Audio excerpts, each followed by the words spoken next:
We spend our entire lives inside buildings, but how often do we stop to ask what they're actually saying about us? Some architects embrace modern architecture as a global language that emphasizes innovation. But other architects look to tradition as a source of cultural continuity. I'm Soraya Salam, and this is the Doha Debates podcast.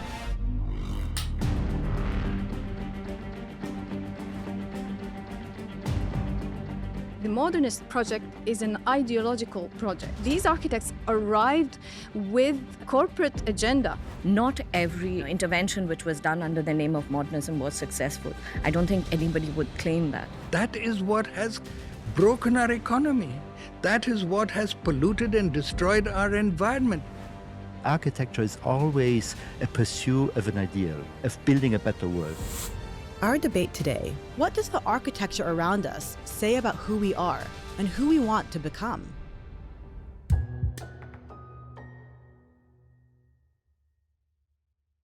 Joining me today are four architects from all over the globe. Bidisha Sinha, Associate Director of the world-renowned Zaha Hadid Architects in London. Lucien Steil, a professor at the University of Notre Dame School of Architecture. We also have the acclaimed architect, Kamil Khan Mumtaz, who's a writer and educator based in Lahore, Pakistan, and Marwa Al-Sabouni, author of two books, including Building for Hope, which explores how cities might be rebuilt in the aftermath of conflict in Syria. You all bring such different perspectives.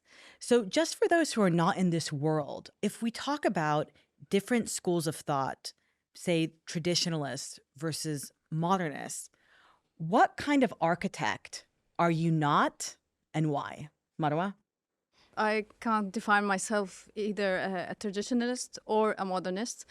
I think both opposing views are a result of this discontinuity that took place in the aftermath of the World War I and II.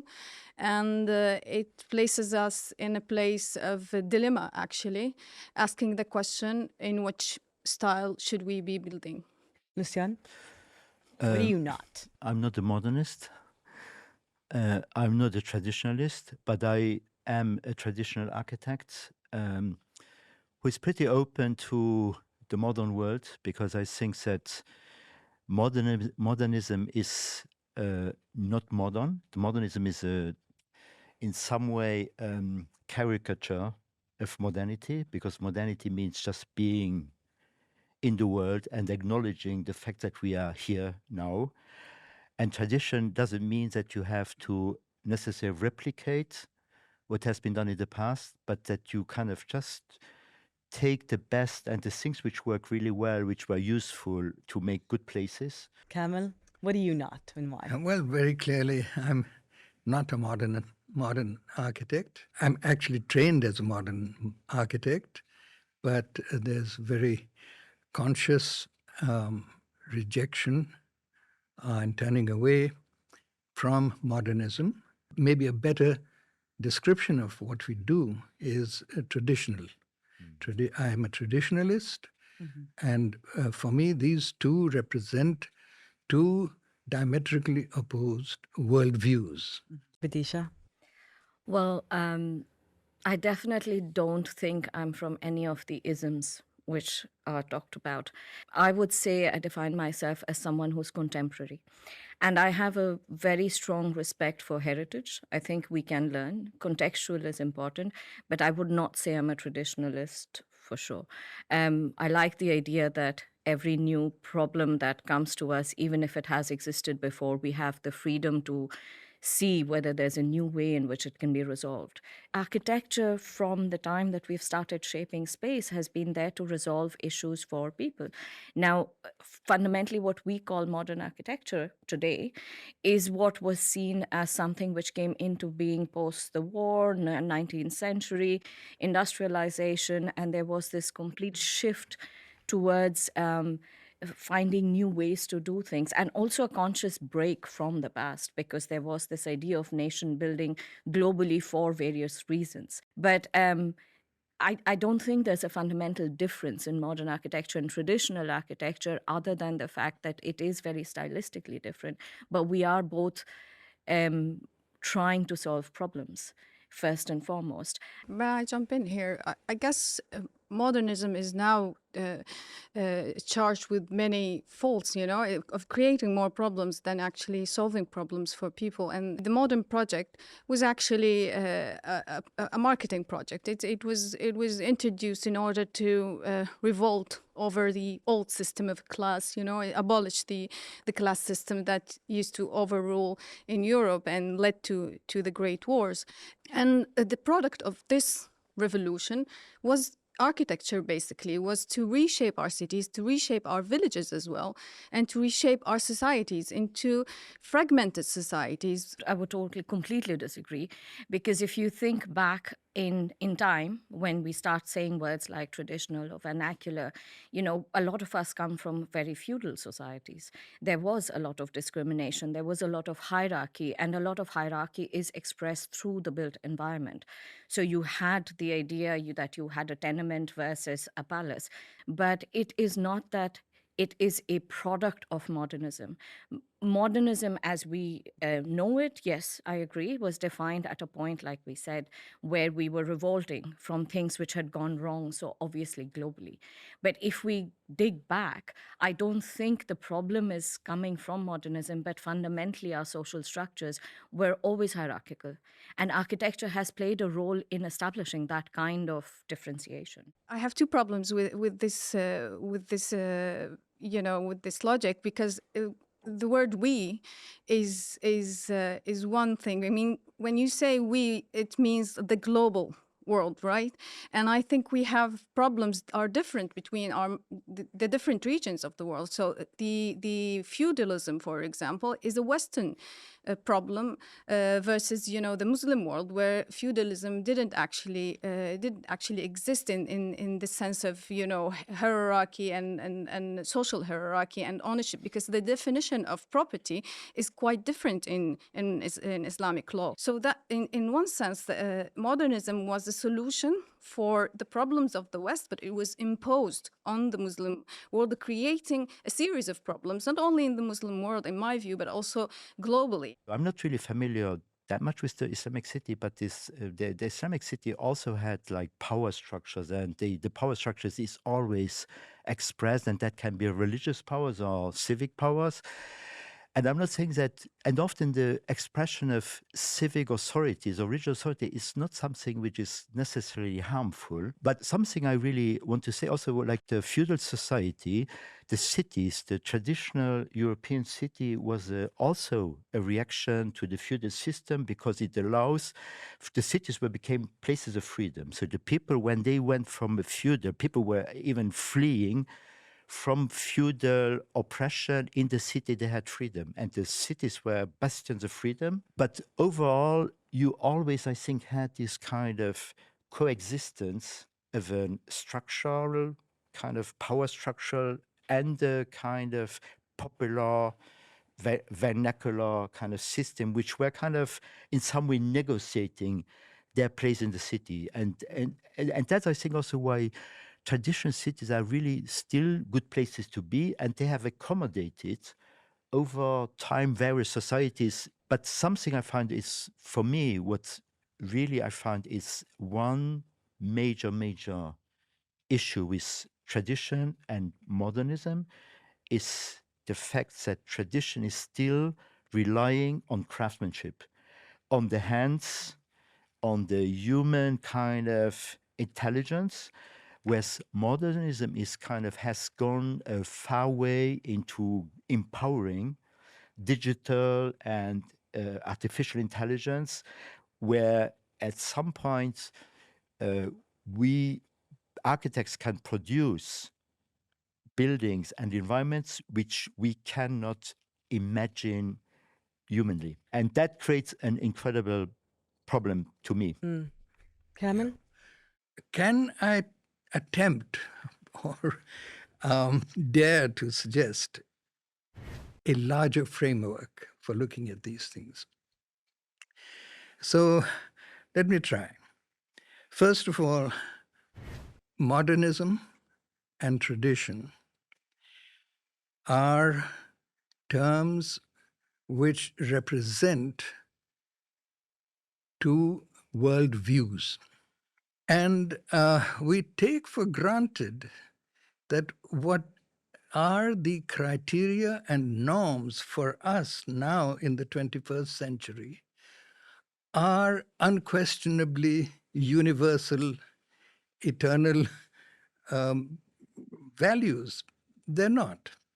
This is a culture, a time which represents a very, very, very tiny moment in human history. Even now, we deny that there is any norm. We talk about the new norm. People surprised and say, what do you mean norm? There is no norm. It changes. So I want to get Bidisha in because I see you taking notes. Would you say modern architecture is a break with history? I don't think so, because for me, the modern of today is the history of tomorrow. And I do think that we have evolved. It's not been linear. It's been a non-linear evolution. But for me, modern is the today and tradition is the yesterday. And we are all looking towards the future. Now, what we are probably debating is that moment when what we classify as modern architecture. And I think we do, and I will use the we.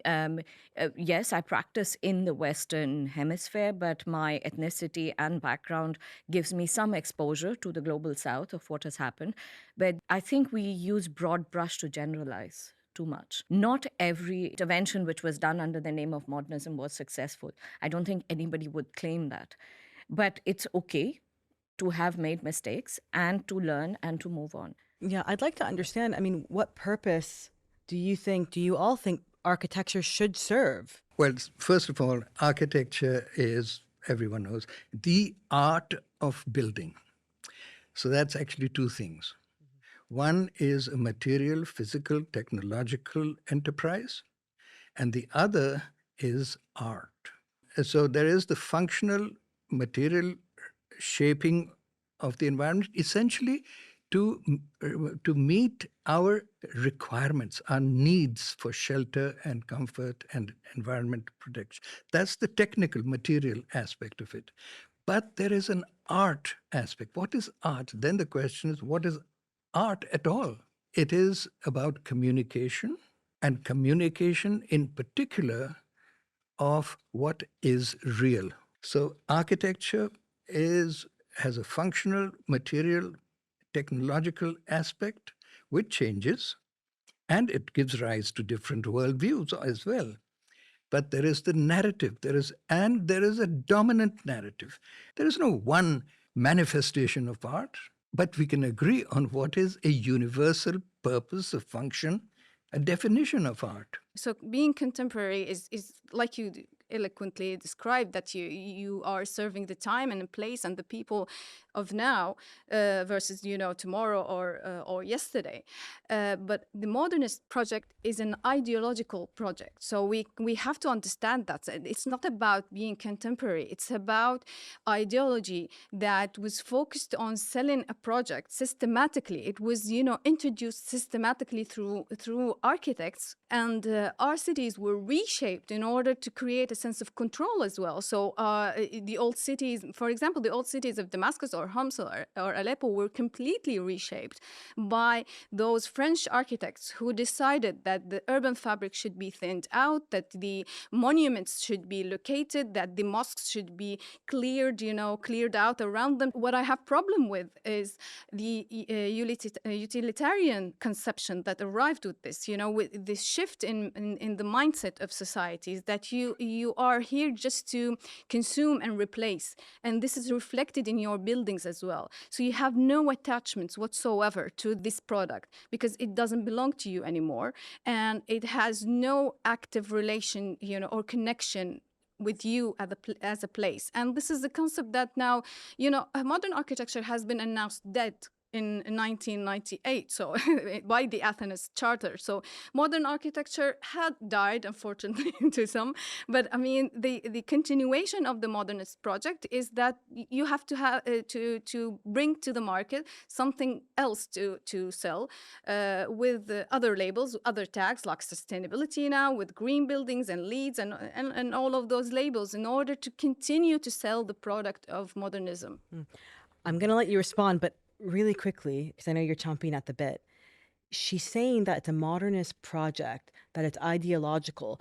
But what about traditional architecture? Is that not ideological as well? Who gets to define tradition? No, I have problems so with you because I'm a little bit, I'm a little bit uncomfortable with this, a little bit fatalistic. It's like really just there's this kind of diabolic machinery, and everything is just kind of targeting in the same direction, which actually leaves you very little hope, because humans have always been like that. They've always had self-interest, and so that's also why I believe, in what you say, and also what you say, that there's always an ideal, because architecture is always a pursuit of an ideal, of building a better world. And people use different ways of doing it. And also, I don't think that people say that modernism failed. I think it's just that often it has led to dead ends, and it has led to places, and it has destroyed places, and it has but also I think when you again looking at history, we also know that a lot of the things which happened is a reaction of things which happened before. So so you say this destroyed that, but then you look why this arise, because already something was kind of rotten before. What drives architecture? And I think we have to talk about vernacular versus high architecture, because you were also alluding to that. The high architecture, which is which kind of requires a lot of reading, study, literature, references, and then there's the day-to-day architecture, which has been practiced in pre-agrarian and post-agrarian society naturally without architects. And it has with natural materials, all by hand, and so on. And this kind of balance has been destroyed, and I think that's maybe something we have to talk about. I have to let you respond, please. What I would point out, and I think perhaps is worth debating, is what we call vernacular, traditional, or the talk about these kind of cities. They evolved because there was incremental building. And one of the things which happened with the onset of modernism, or what we call modern architecture, is we are expected to know the whole picture right at the beginning. And we have the tools now. And I mean, obviously my practice and as a Hadid architects where we work, we are on the forefront of using digital tools, and it is not scary, and it is still another tool. The pen is a tool and AI is a tool.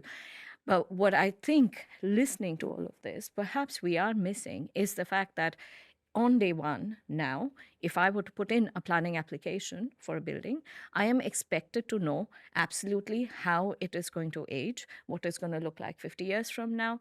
So there is a lot of future guessing which is happening, which perhaps because in the traditional kind of repertoire or in the vernacular, you were allowed to correct the mistakes as you're going along, which currently does not exist. And perhaps that's the bigger discussion which has to happen, because then you can tailor it, because society is changing very rapidly. The world is much smaller now, and we should learn from history.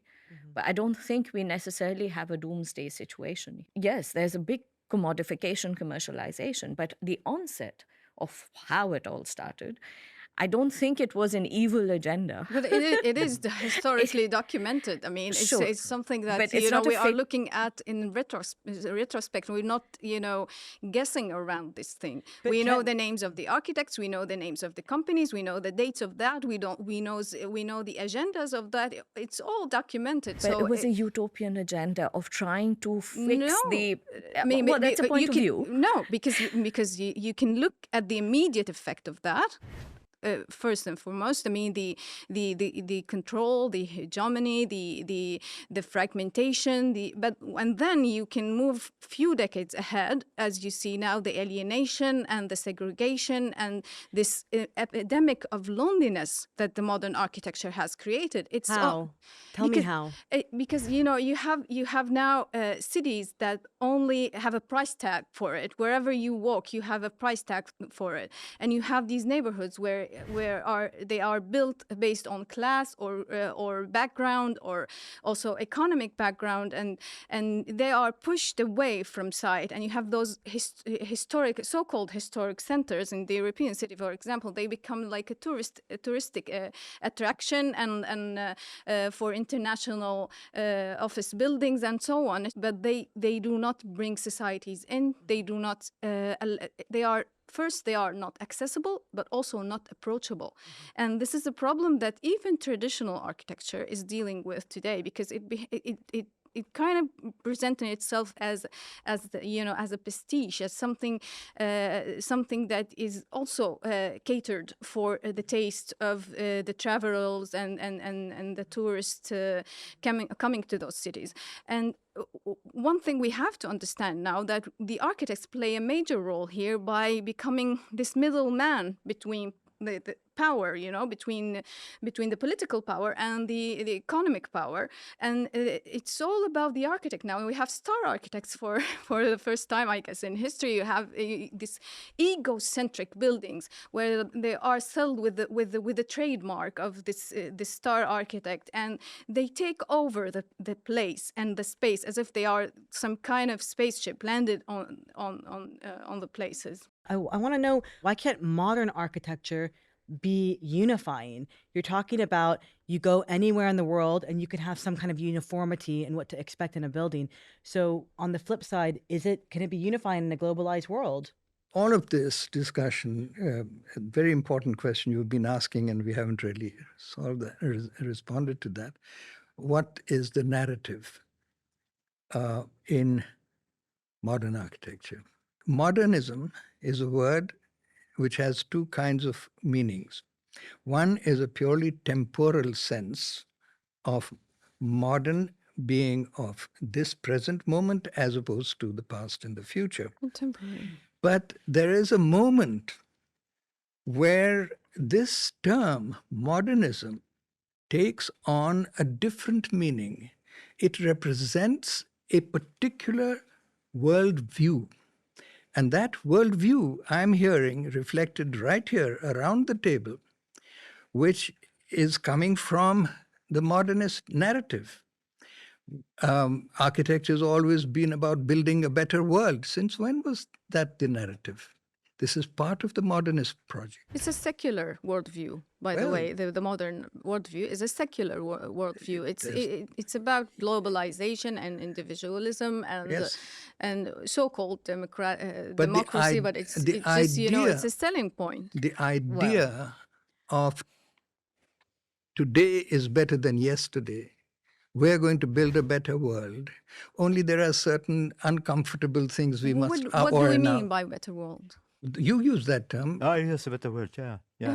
So, Okay. No, Any issue with having that you go for it. Yeah. You're going to thump the table now. I mean, let me tell you, I really love you, Marwa. I love this passion, and I agree with all the things you say. Something I want to kind of address is this idea of the monofunctional city, which you were kind of the suburbanization, the sprawling, the monofunctional city, which leads to fragmentation of the society. And it's not only the social divisions, it's every division. It's just the school is here, the offices are here, the airport is here. So everything is kind of just... The Muslim is here, the Christian is here. Yeah, exactly. So you have this... and I think that's really a really, really important problem. And it's something I know that in America, there's the new urbanism. They try to tackle it. And you're also right when you say that now, even with sustainability, green architecture, new urbanism, it's still always, because the system always able to really absorb it and just build it again in a commercial commodification. So, and we know about that. So that's something we have to constantly kind of address. That's why I think competition is not the past. Tradition means handing over. We are in a moment of time due to modernity that we only think about ourselves. You know, we think about our own survival. Even when we discuss climate change or we discuss, labor crisis and housing crisis and all the crises that riddle actually our global our globe, it's just, we think about them in terms of our own survival. As people are now, with people like Jeff Bezos and Elon Musk are introducing other planets for that kind of survival. So I guess the modern approach to societies is to blame for this, because it had created a place where you only look at your own survival, you only think in functional means, you only think about, how to utilize the place around you. So, Bidisha, loss of the collective, loss of or breakdown of community. How do you respond to that? Yes, I'll come in. And I'll come in with a personal experience, right? London, big metropolitan city, fast-paced life. Everybody thinks that it's an extremely commodified city. However, there are multiple different communities which exist there. And one such community, we built a school. And this was a school which actually brought communities together. And it was a huge exercise, and coming from a star architectural firm, it was actually an exercise where we played down that we were involved in it, because you get a lot of criticism, because the assumption is if you have been vocal and you have thought beyond the obvious, that you are extremely selfish, right? That you do not care about the community. You do not care about how hope is being reintroduced through architecture. And I take exception to that, because that's a very, very broad generalization of a extremely wide practice. And I have personally delivered, and we won numerous awards for that, is a school in a borough where there was no school. It had the third highest crime rate in London at that point in time. It brought communities together. So the assumption that anything to do with this era that we are talking about, because I still say that modernism is a philosophical point of view. It was a movement. Modern architecture has moved on from it. And I will make that break. It's, we keep trying to pull it back into that. So if today's architecture is not modern architecture, what is it? It's a Well, failure. I It's a think failure. thank Let me you get Kamil in for one thanks second. for Bidish, raising that point. Actually, we're talking about still, you can't help it. It's sort of built into you. We're talking from the modernist perspective, and you're right. We've moved on. We've moved on to that. We're now in a post-industrial, postmodern era, and the narrative has changed. We must recognize that. Yeah. But broadly speaking, there is that shift, and there is a moment, and which is precisely connected with the industrial modes of production. Is you can date modernism from that. And modernism still was an idealism, because it believed in universal truths. Yes, there were Newtonian universal laws of nature. But it was also a colonial project. It was, of course it was. But colonialism itself was an outcome and a fulfillment of the capitalist modernist project. Yeah. But what happens when you've conquered the whole world? You exploit the riches of the whole world, and you make sure that the people will be busy trying to survive all the time, so they do not have any means of revolting over you. So from the narrative of fulfilling the needs of humanity. Yeah, we agree that this is the moment in the aftermath of the Great Wars. We agree totally about that. What the narrative changed, of course, the from worldview was need to desire. Of course. Yes? Yeah. So all of this postmodernism, pluralism, relativism, there is no absolute truth, you're right, this is not modernism, this is postmodernism.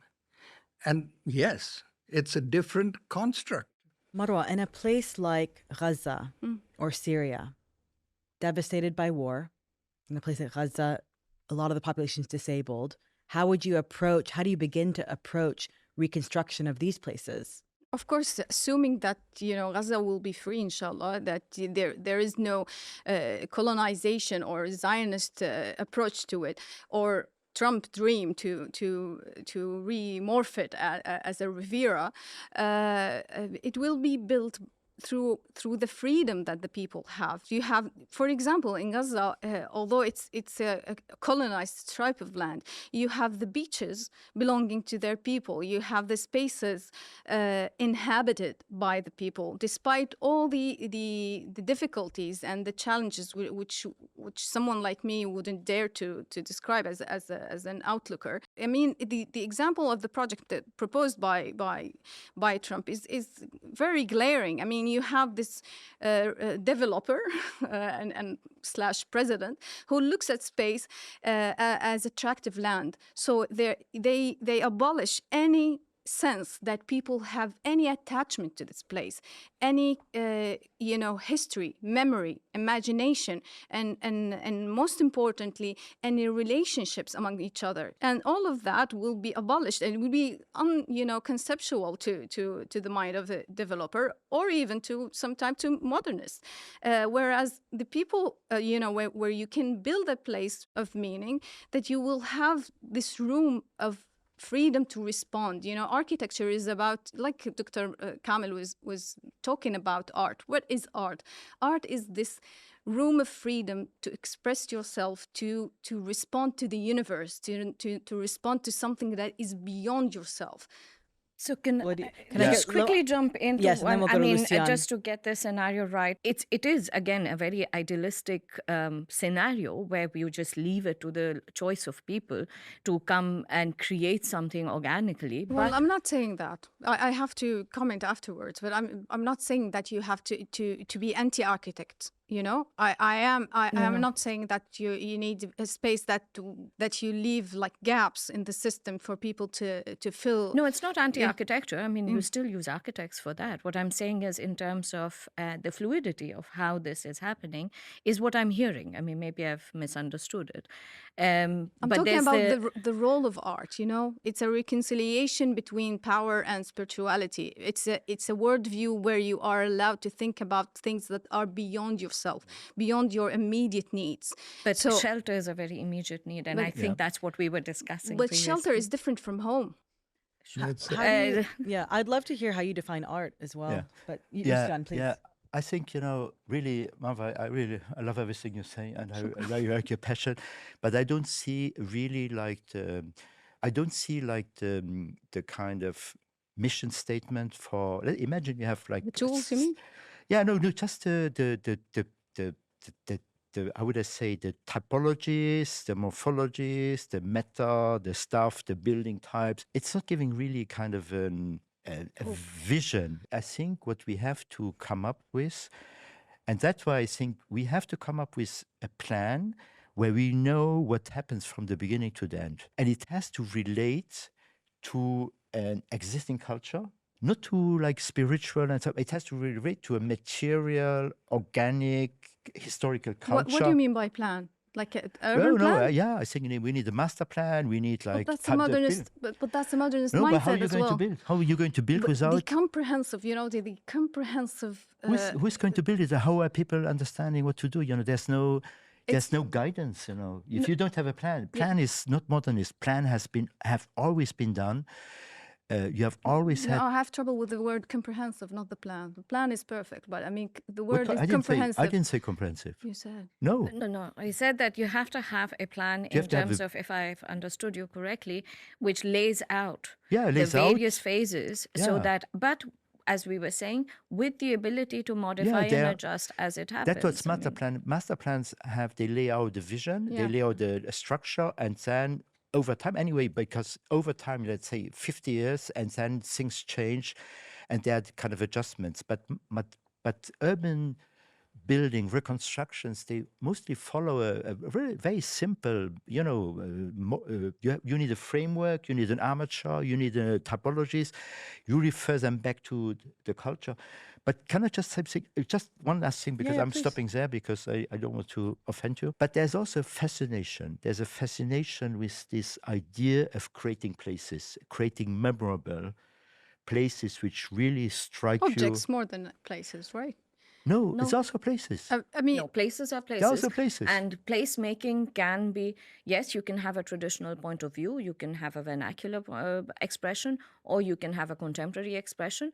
But the assumption that if you are someone who's coming from a modern architectural firm or classified as we are branded as a star architect, that we do not understand placemaking is just not correct.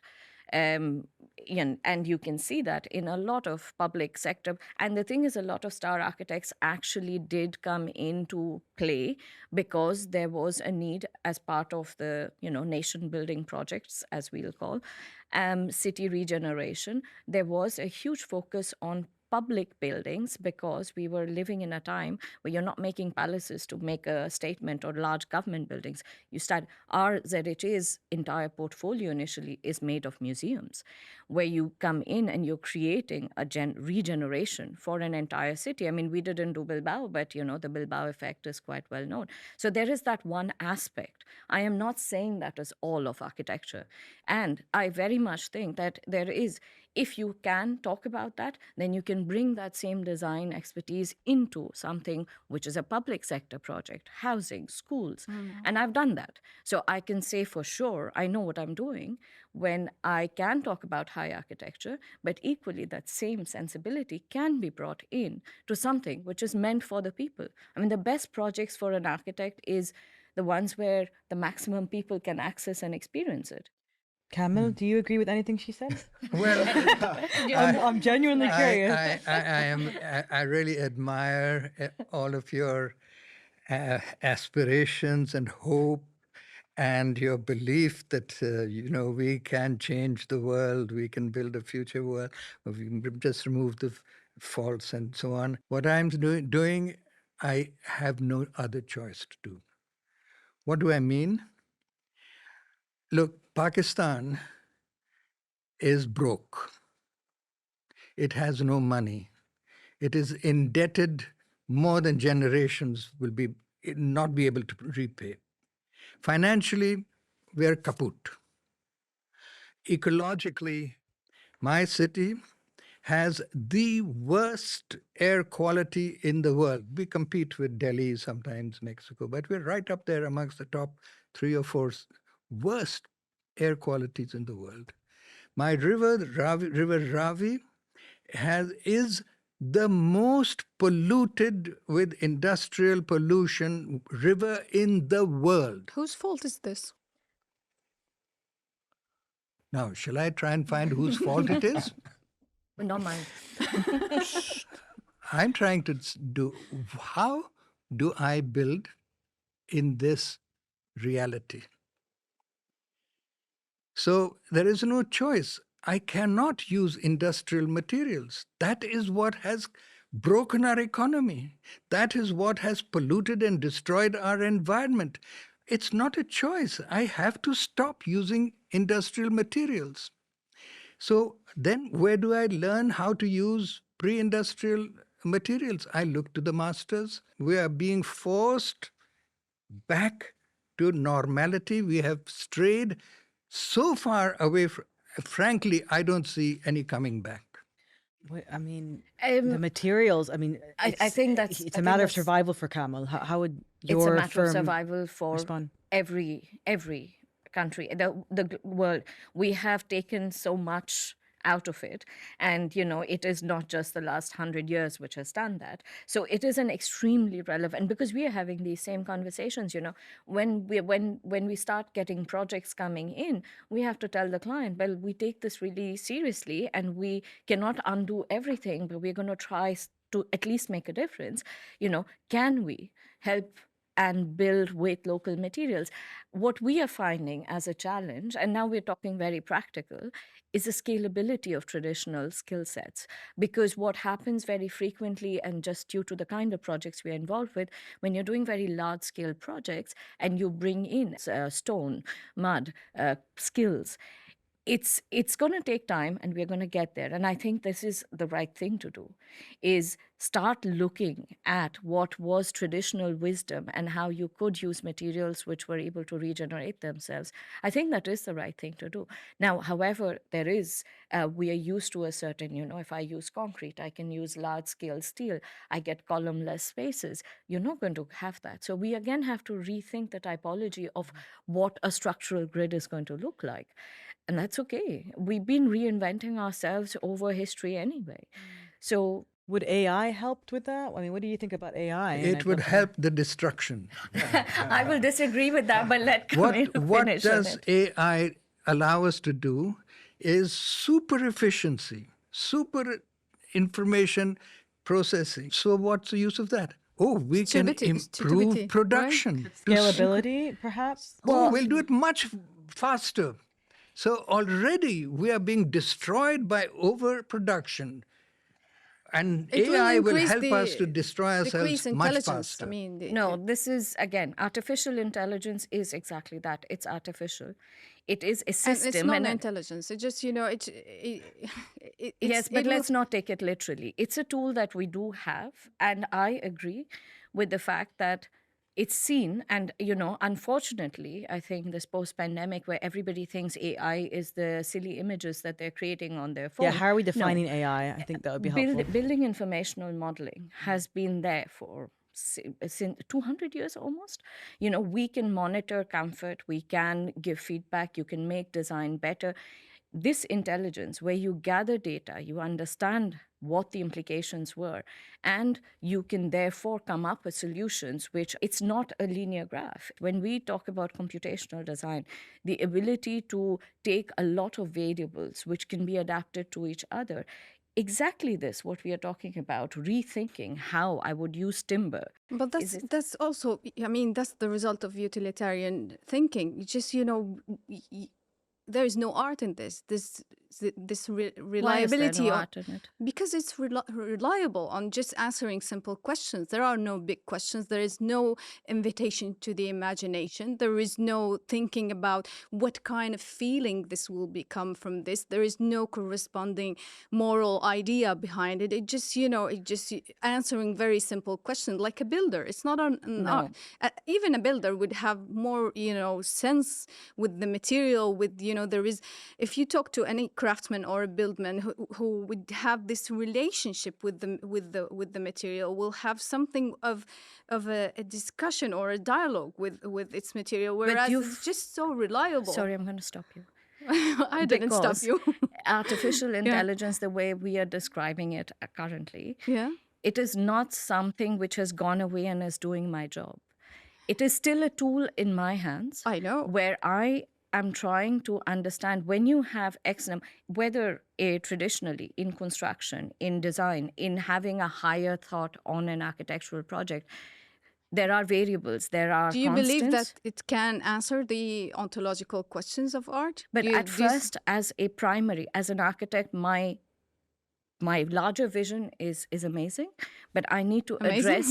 the idea that you can have a larger vision is great, but as an architect, the first thing you're doing is solving a problem which is very physical and spatial. Yeah, but you need your imagination for that, not a technical tool to answer it. But my imagination is for the ontological questions. I'm using artificial intelligence to answer the very factual, pragmatic variables which are required for construction. Why does one preclude the other? So I'm just using it because it goes a little bit quicker, and I just edit it and I can kind of fix it and everything. And it makes a difference because it just helps me. It's very practical. But what I noticed that all of my students who start using a computer at the beginning, they're not getting really good designs. So the best designs are always started by hand and sketching and just with a kind of non-artificial intelligence. And then in the process, when you kind of develop it, then you bring in more sophisticated tools and maybe artificial intelligence. We are, at my school, we are discouraging students to use it. And I think you have to have a balance. Yeah. It's not that you completely give away all cognitive or emotional connection to the design that you're creating by just handing it over to a program. However, once we have done enough and we kind of train our own intelligence models within the firm. So because we have a research team. So it's a slightly different perspective because it genuinely is a tool. But that does not mean that we don't make models. It doesn't become one or the other or nothing and everything. First of all, let me say, I really envy this panel that have the luxury to even discuss these things. For myself, I'm not so worried about the limitations of artificial intelligence. I'm scared if it succeeds. That's my horrible scenario. But why? Why does that scare you so much? Because we are producing way beyond the means of this planet already. But can't you use it the way you want to use it? We won't be around to use it. Oh, but the next generation will know how to Then use I it more. hope there'll be a next But generation. I think it's I think really with you. So I think it really disempowers us. It's kind of just really used to reinforce and enhance already kind of all the problems, all the problematic aspect of our society. Before we close, I just want to go around and I'm really interested to hear first with you, Marwa. What did you learn today from your co-panelists? I think the main takeaway from this Sure. debate is that it reflects the floundering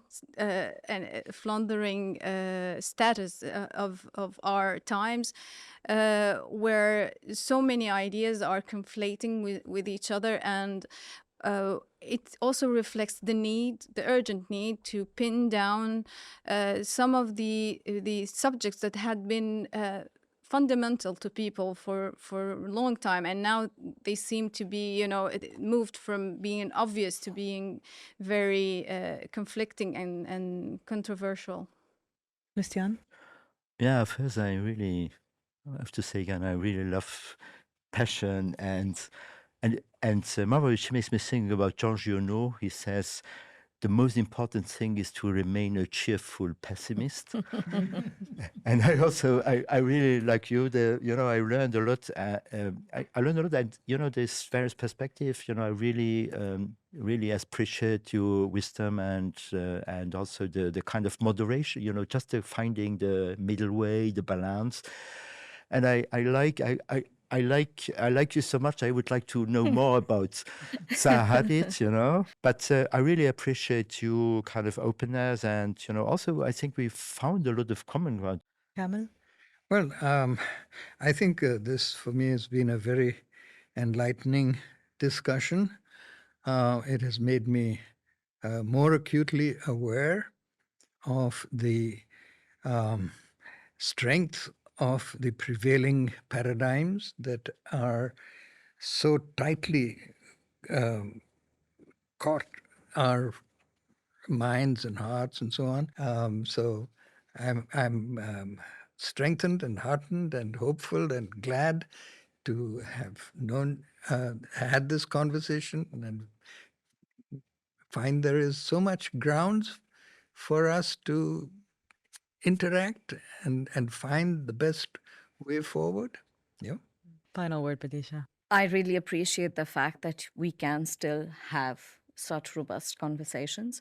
And of course, we have come from diametrically opposing views, perhaps. And it's good to have these kind of opposing conversations, because I think when we push against each other, some of the best projects have happened when we've come with an idea and someone has come back and pushed hard against it, because then you really have to make sure that that idea is robust and will stand the test of time or the function.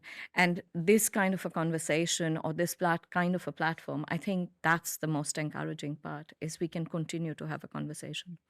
I have to say, all of you have given me a deeper appreciation for architecture. Thank you so much. It's really been an honor and a pleasure. Thank you.